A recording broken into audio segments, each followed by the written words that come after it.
এই তুমি কম্বলের ভিতরে কেন কেন মামি? আমি কি তোমার পর মানুষ? আমি কি তোমার বিছানায় ঘুমাতে পারি না? তুমি তো আমার মায়ের মতো। আর মায়ের সাথে থাকলে কি অপরাধ? আমি সেই কমবয়সী ছেলের কথা শুনে অবাক হলাম। আরে তাই বলে তুমি কম্বলের ভিতরে চলে আসবে? ছেলেটি বলল, আমি আমার মা যদি বেঁচে থাকত তাহলে কি আমাকে তাড়িয়ে দিত? আমার খুব শীত লাগছে, তাই আমি চলে আসলাম। গত বছর মায়ের সাথে থেকেছি, এখন আমার একা ঘুম আসে না। তারপর তার এমন এমন কথা শুনে আমার খুব কষ্ট লাগল। তারপর আমি তাকে আমার বিছানায় থাকতে দিলাম। রাত যখন গভীর হল তখন সেই 11 বছরের ছেলেটি আমার সাথে। বন্ধুরা, মূল ঘটনাটি শুরু করার পূর্বে তোমাদের কাছে একটা রিকোয়েস্ট, তোমরা যারা এখন আমার চ্যানেলটিকে সাবস্ক্রাইব করেননি তারা আমার চ্যানেলটি সাবস্ক্রাইব করে পাশে থাকবে। এবার মূল ঘটনাটি শুরু করি। আমি যাকে বিয়ে করেছিলাম, মানে আমার স্বামীর একটা 11 বছরের মামাতো ভাই ছিল। সেই 11 বছরের মামাতো ভাইটা আমার দিকে এক অন্যরকম দৃষ্টিতে তাকিয়ে থাকত, যেন আমার কাছে আর কিছু চাওয়ার। কিন্তু একদিন হঠাৎ ছেলেটি বলল, আমাকে আপনি গোসল করিয়ে দিবেন। আমি ভাবলাম তার বয়স 11, সে নিজেই গোসল করতে পারে, কিন্তু আমাকে দিয়ে গোসল করাতে চায় কেন? ছেলেটি কান্না করে বলল, আমার মা থাকলে আমাকে টিকিট গোসল করিয়ে দিত। তার কথা শুনে আমার কিছুটা তার প্রতি মায়া হল। তারপর একদিন গভীর রাতে ছেলেটি আমার কম্পনের ভিতরে আসে। তারপর কি ঘটেছিল তা জানতে ভিডিওটি শেষ পর্যন্ত দেখতে থাকুন। আমার নাম সেতু, আমার স্বামীর নাম রুবেল। আমি কিছুদিন যাবত লক্ষ্য করছি আমার রুমে প্রতি রাতে 11 বছরের একটা ছেলে আমার রুমে ঢুকে। সেই কম বয়সী ছেলেটি আমার সাথে কি করতে চায় এবং আমার কাছে কি চায়, কিন্তু আমি চোখ মেলে তাকাতেই আমি আর তাকে দেখতে পাই না। কিন্তু দরজা জানালা তো ভিতর থেকে লাগানো, তাহলেই রুমে কিভাবে আসলো সে? ছেলেটি তখন সেখানেই দাঁড়িয়ে আছে। সে তো ভাবল কি ছোট্ট বালকটি আমার রুমে কি করছে? সে তো এইভাবে তার পিছনে থাকা বেড সুইচটা অন করে এবং যেই সামনে তাকালে দেখে যে তার এখন রুম সম্পূর্ণ খালি, কেউ নেই তার রুমে। কিন্তু একটু আগেই যাকে দেখতে পেল সে কে ছিল তাহলে? ভাবতেই যেন সে তো খুব ভয় পেয়ে যায়, তার শরীর ঘামতে থাকে। এটা এমনিতেই শীতের মৌসুম। সেতুর কপাল বেয়ে ঘাম পড়তে থাকে। সে ভাবল এটা কোনো ভূতের মতো। পাশের রুমেই তার বাবা মা ঘুমিয়ে আছে, চিৎকার দিলে হয়তো এখনই উঠে আসবে। কিন্তু সবচেয়ে বড় কথা হচ্ছে, এটা যদি আমার বিভ্রান্তি হয়ে থাকে তাহলে সবাই আমাকে নিয়ে উপহাস করবে, কেননা আমি একজন ডাক্তার। তার কাছে ভূত বলতে কিছুই নেই এখানকার যুগে। আর মাত্র কয়েকদিন পর সে নিজেই নিজের হবু স্বামী রুবেলের সাথে একটা ছোট্ট ক্লিনিক খুলতে যাচ্ছে। রুবেল নিজেও একজন ডাক্তার। তাদের প্রেম 2 বছর আগে শুরু হয়েছে, যখন তারা মেডিকেলের সেকেন্ড ইয়ারে পড়ে। সেতু পড়াশোনায় খুবই তীক্ষ্ণ মেধাসম্পন্ন ছিল, কিন্তু ক্লাসের বাইরে সে কারো সাথে একটা কথাও বলতো না, সবসময় যেন মনমরা হয়ে থাকত। কিন্তু রুবেল মনে মনে সেতুকে খুব ভালোবাসত। যদিও অনেকবার সেতু রুবেলকে রিজেক্ট করে দিয়েছিল, কিন্তু রুবেলও ছিল নাছোড় বান্দা। সেতুতে ভালোই ভেসে যাচ্ছিল। ফলশ্রুতিতে সব গল্পের শেষের মতো এক সময় সেতু রুবেলের কাছে হেরে যায়। এদিকে বর্তমানে সেতু রুমে কাউকে না পেয়ে কিছুটা হতভম্ব হয়ে যায়। তাই এতক্ষণ ভাবনার জগতে ডুবেছিল। তার ভাবনার বিচ্ছেদ ঘটে একটা অদ্ভুত রকমের বিড়ালের আওয়াজ। বলে রাখা ভালো, এই বিড়ালটা 11 বছরের ছেলেটি আমার রুমে বিড়াল ছেড়ে দিয়েছিল, আমাকে হয়তো ভয় দেখানোর জন্য। এর মাধ্যমে ঘাড় ঘুরিয়ে একটু নিচে তাকাতেই দেখল কালো রঙের একটা বিশাল সেতুর দিকে তাকিয়ে আছে। সে তো বুঝতে পারছিল কিছুটা 11 বছরের ছেলের কাজ, কিন্তু কেন সে আমার সাথে এরকম ভয় দেখানোর চেষ্টা করে? অবশ্যই এর পিছনে কোনো রহস্য আছে। আমি ভয় পেয়ে গেলাম বিড়ালটি দেখে। আমি ভয় পেয়ে দৌড়ে মা বাবাকে পাওয়ায় 2 হাত দিয়ে জড়িয়ে ধরি। আমি মা কি হয়েছে জানতে চাইলে আমি সব কিছু বলি। মা বাবা দুইজনই সেতুর রুম দেখার জন্য আসে, কিন্তু তারা সেই ছেলেটি কিংবা সেই বিড়ালটি কোনোটিকে খুঁজে পায় না। জানালাও লাগানো, তাই তারা এক প্রকার নিশ্চিত হয়ে যায় যে তাদের মেয়ে দুঃস্বপ্ন দেখেছে। মা বাবা আমাকে বুঝিয়ে চলে গেল। রুমে শুধু বসে রইলাম আমি। চারদিকে আবার নিজের 2 চোখ বুলিয়ে নীল মন্দিরের সব কিছু দেখতে লাগল। সে তো নিজেও বুঝে নিল যে এটা শুধু তার দুঃস্বপ্ন ছাড়া কিছুই ছিল না। তাই সে নির্বিঘ্নে আবার শুয়ে পড়ল। পরের দিন সকালে সেতুর ঘুম ভাঙে রুবেলের ফোনে। এটা যেন এখন রুটিন হয়ে গেছে। রোজ সকালে সেতুর ঘুম ভাঙানোর দায়িত্বও যেন রুবেল নিজেই নিয়েছে। সেতুর পাশে থাকা ফোনটা তুলতেই রুবেল বলতে লাগল, কি করো তুমি? এই তো বিছানায় শুয়ে শুয়ে চাঁদ দেখি। এই তোমাদের বাসার ছাদ ফুটো হয়ে গেছে নাকি? না হলে বিছানায় বসে চাঁদ কিভাবে দেখো? আরে বোকা, আমি তো মজা করেছি। তাছাড়া এ দিনের বেলায় চাঁদ কোথায় পাবো আমি? ওহ তাই তো, থাকার হাসতে হবে না। কি বলবে বলো, আমার ফ্রেশ হতে হবে। চলো না আজ আমরা দেখা করি। কতদিন হয়ে গেল দেখা করি না। দেখা হলে গল্প করতে পারবো, মনটা হালকা হবে। শুধু ফোনে কথা বলার সময় পার করে দিই। পরশুদিন ও তো দেখা করলাম, আর আগামীকাল কালই তো আমাদের বিয়ে। ওহ বুঝেছি, দেখেছ আমাদের মনের কত মিল। আমি কি বোঝাতে চেয়েছি তুমি বুঝে ফেলেছ। ঠিক আছে আসব এখন, বাই। বলেই সে তো ফোনটা কেটে দিল। ফ্রেশ হয়ে খাবার খেয়ে নিয়ে বেরিয়ে পড়ল যেখানে রুবেলার সেতু রোজ দেখা করে আসছে। সে তোদের কোনো গাড়ি নেই, তাই সেতু রিকশা ব্যবহার করছে। পার্কের সামনে নামতে দেখে রুবেল দাঁড়িয়ে আছে। দুইজনে মিলে ভিতরে গিয়ে বসে গল্পগুজব করছে। হঠাৎ করে সেতুর নিজের ভিতর কিছুটা অস্থিরতা অনুভব করতে থাকে। নিজের ভালোবাসার মানুষ, নিজের হবু স্বামীর সাথে সদ্য হাসি খুশি করা মেয়েটা যেন নিমেষে কিছুটা অস্থিরতা অনুভব করছে।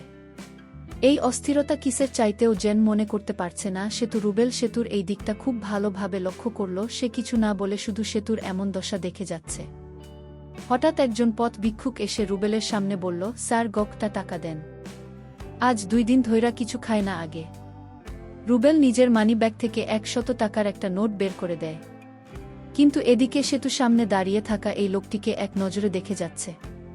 তার যেন চোখের পাতা পড়ছে না। মনে হচ্ছে সেতু যেন এই লোকটিকে কত না দিন ধরে চিনে, কিন্তু সেতুর চোখে এই লোকটি 11 বছরের ছেলে, আর রুবেলের চোখে 7 বছরের বুড়ো। সে তো দেখল ছেলেটি তাকে ইশারা করে বলছে, আজ রাত দেখা হবে তোমার সাথে এবং অনেক কথা আছে। সেতু তার এই কথা শুনে আর সহ্য করতে না পেরে অজ্ঞান হয়ে যায় এবং রুবেলের সামনে মাটিতে লুটিয়ে পড়ে। রুবেল ভাবল হয়তো সামনে দাঁড়িয়ে থাকা ভিক্ষুককে দেখে ভয় পেয়ে গেছে, তাই রুবেল বিক্ষোভ থেকে চলে যেতে বলল। রুবেল তাড়াতাড়ি করে সেতুকে তুলে নিজের গাড়িতে শোল। সেতুদের বাড়িতে নিয়ে যেতেই নিজের মেয়েকে অজ্ঞান অবস্থায় দেখে সেতুর বাবা মা যেন খুবই চমকে গেল। কিন্তু রুবেল তাদের সান্ত্বনা দেওয়ার জন্য বলল যে সে তো শুধুমাত্র ফ্রাস্ট্রেশনে পড়ে জ্ঞান হারিয়েছে। এই বলে রুবেল নিজের বাসায় চলে গেল। কন্যা আগামীকালই তাদের বিয়ে, অনেক প্রস্তুতি এখনও বাদ আছে। পরের দিন দুই পরিবারের মাঝে যেন খুশির পাহাড় নেমে আসে। আজ সেতু আর রুবেলের বিয়ে। বাহিরের সবাই রুবেলের সাথে কথা বলছে, আর এদিকে ঘরের ভিতর সেতু বসে আছে। রুমে কেউ নেই। যেখানে সেতুর সবচেয়ে বেশি খুশি হওয়ার কথা সেখানে সেতু কিছুটা মনমরা। ধীরে ধীরে বিয়ে খুব ভালোভাবে সুসম্পন্ন হল। বসে যে রুবেলের বাড়িতে প্রবেশ করল। রুবেলের একটা মামাতো ভাই ছিল, তার বয়স 11 বছর, দেখতে অনেক সুন্দর। ছেলেটির নাম বাপি। রুবেলের মামাতো ভাইয়ের মা বাবা ছোটবেলায় মারা যায়। তার আর আপন বলতে পৃথিবীতে কেউ ছিল না, আর তাই রুবেল তাকে নিজের বাড়িতে এনে স্কুলে ভর্তি করে দেয়। আর তখন থেকেই রুবেলের মামাতো ভাই তাদের বাসায় থাকে। যাই হোক, আমি যেদিন রুবেলের ঘরে বসে গেলাম তখন দেখতে পেলাম 11 বছরের ছেলেটি বাপিকে। বাপিকে আমি দেখে অবাক হয়ে গেলাম। আমার রুমে যে ছেলেটিকে দেখতে পেতাম ঠিক রবিনের মতো। আমার মনে হচ্ছে এই ছেলেটি আমার রুমে যেত, কিন্তু কেন যেত তার মতো আমি বুঝতে পারিনি। একদিন ঠিকই বুঝতে পেরেছিলাম, সেটা আবার অনেক কৌশলে। এই বিষয়টা পরে বলছি। আমি তখন ছেলেটিকে দেখে আমি তাকে ডাক দিলাম, বাপি তুমি আমার কাছে আসো, তোমার সাথে আমার কথা আছে। আমি ডাক দেওয়ার সাথে সাথে সে আমার কাছে চলে আসলো। আমি তাকে জিজ্ঞেস করলাম, তুমি কতদিন ধরে বাড়িতে আছো? সে বলল, আমার বয়স যখন 5 তখন থেকেই আমি বাড়িতে আছি। তোমার মামাতো ভাই মানে রুবেলের সাথে যে আমার প্রেম ছিল সেটা তুমি কি জানতে? সে বলল, রুবেল ভাই আর তোমার যেদিন প্রথম সাক্ষাৎ করো এবং ভাইয়া যেদিন তোমার সাথে ফোনালাপ করে তখন আমি সব শুনতাম, তোমাদের প্রেম সম্পর্কে সব জানতাম আগে থেকেই। আমি তার কথা শুনে অবাক হয়ে গেছি। তাহলে কি এই ছেলে আমার রুমে রাতে যেত? কিন্তু কেন যেত এর কিছুই আমি জানতাম না। তবে কেন যেত এটা আমার জানতে হবে। কিছুদিন পরের কথা, আমি যখন বাথরুমে গোসল করতে যাই তখন এই বাচ্চা ছেলেটিকে আমি বাথরুমে দেখতে পাই। আমি যেদিকেই যাই শুধু তাকেই দেখতে পাই। কেন সে আমাকে ফলো করে, আমার কাছে কি চায়? ছেলেটি আমার দিকে বাজে দৃষ্টিতে তাকিয়ে থাকত। আমি তাকে জিজ্ঞেস করলাম, তুমি এভাবে তাকিয়ে কি দেখছ? সে বলল, আমি কিছুই দেখি না। তবে তোমার প্রতি আমার কেন এত মায়া লাগে জানি না। আমার ইচ্ছা করে 24 ঘন্টা তোমার দিকে তাকিয়ে থাকি। আমি বললাম, কি বলছো তুমি? তোমার কি মাথা ঠিক আছে? সে বলল, আমার মাথা ঠিক আছে, তোমার মাথায় সমস্যা আছে। আমি তার প্রতিটি কথা শুনে আমার অবাক লাগত। সে আমার সাথে অদ্ভুত কথা বলতো, যেটা বড় মানুষও বলতে পারত না। বিয়ের প্রায় আমাদের 6 মাস হয়ে গেল। এদিকে আমার স্বামী আমাকে বলল, আমাদের একটা ক্লিনিক রেখেছিলাম, সেই বিষয়ে কথা বলতে বা কনফার্ম করতে ঢাকা যেতে হবে কিছুদিনের জন্য।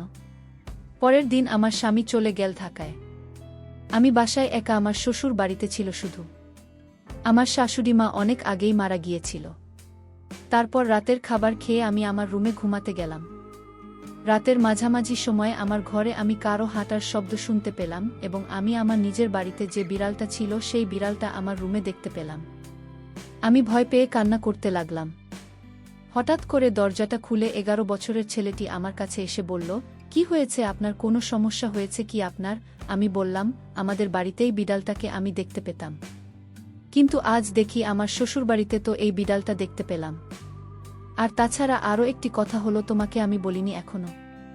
ঠিক তোমার মতো একটা ছেলেকে দেখতে পেতাম। প্রতি রাতে আমার রুমে কিভাবে আসতো আমি জানি না। তখন সে আমাকে বলল, এটা আপনার মনের ভুল, আপনি মনে হয় দুঃস্বপ্ন দেখেছেন। আমি বললাম, না, আমি এটা বাস্তবে দেখেছি। সে আমার কথা কিছুতেই বিশ্বাস করল না। এর পরের দিন আমি গোসল করতে গেলাম। তখন ছেলেটি আমাকে বলল, আমার একটা কথা রাখবে। আমি বললাম, কি কথা? সে বলল, আমার মা আমাকে গোসল করিয়ে দিত, নিজে হাতে খেতে দিত। আমি আজ 4 বছর যাবত সেই স্নেহ থেকে বঞ্চিত। তাই যদি আপনি কিছু মনে না করলে আমাকে আপনি গোসল করিয়ে দিবেন এবং নিজ হাতে ভাত খাইয়ে দেবেন। আমি তার কথা শুনে অবাক হয়ে গেছি। আমি তখন তাকে সান্ত্বনা দিয়ে বললাম, আরে বোকা, তখন তো তুমি ছোট্ট ছিলে, আর এখন তো তুমি বড় হয়েছ।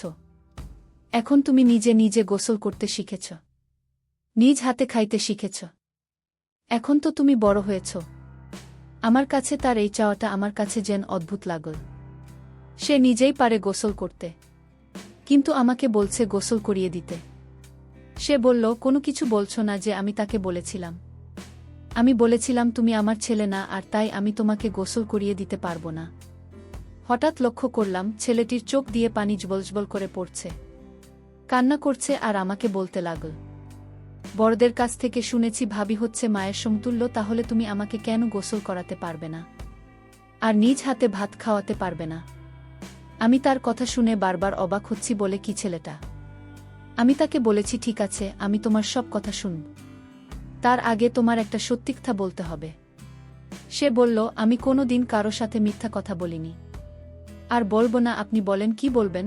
তখন আমি তাকে জিজ্ঞেস করেছিলাম, আমার বাড়িতে রাতে তুমি কি আমার ঘরেই বিড়ালটি ছেড়ে দিতে এবং তুমি কি আমার রুমে যেতে? তখন সে বলল, আমি যেতাম। তার এই কথা শোনার পর আমার সারা শরীর ভয়ে কাঁপতে লাগল। মাত্র 11 বছরের ছেলেটি কিভাবে আমার রুমে গেল? আমি তাকে আবার জিজ্ঞেস করলাম, কেন যেতে আমাদের বাড়িতে? তখন সে বলল, আগে আমাকে গোসল করিয়ে দাও, তারপর বলছি। তার আগে আমি কিছুই বলবো না। তার একটাই কথা, তাকে গোসল করিয়ে দিতে হবে। আমি তাকে সন্দেহ করতে লাগলাম আর ভয় করতাম, কারণ তার যে কোনো উদ্দেশ্য আছে। আমি মনে মনে একটা সিদ্ধান্ত নিলাম তাকে পরীক্ষা করার জন্য।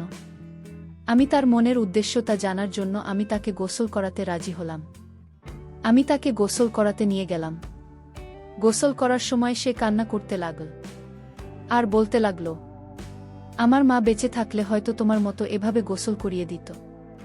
11 বছরের সেই ছেলের কথা শুনে আমি অবাক হতাম।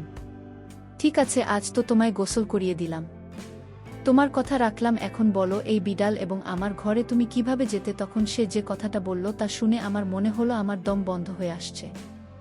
সে বলল, আমার মা মারা যাবার পর আমি আমার মায়ের জন্য কান্না করতাম।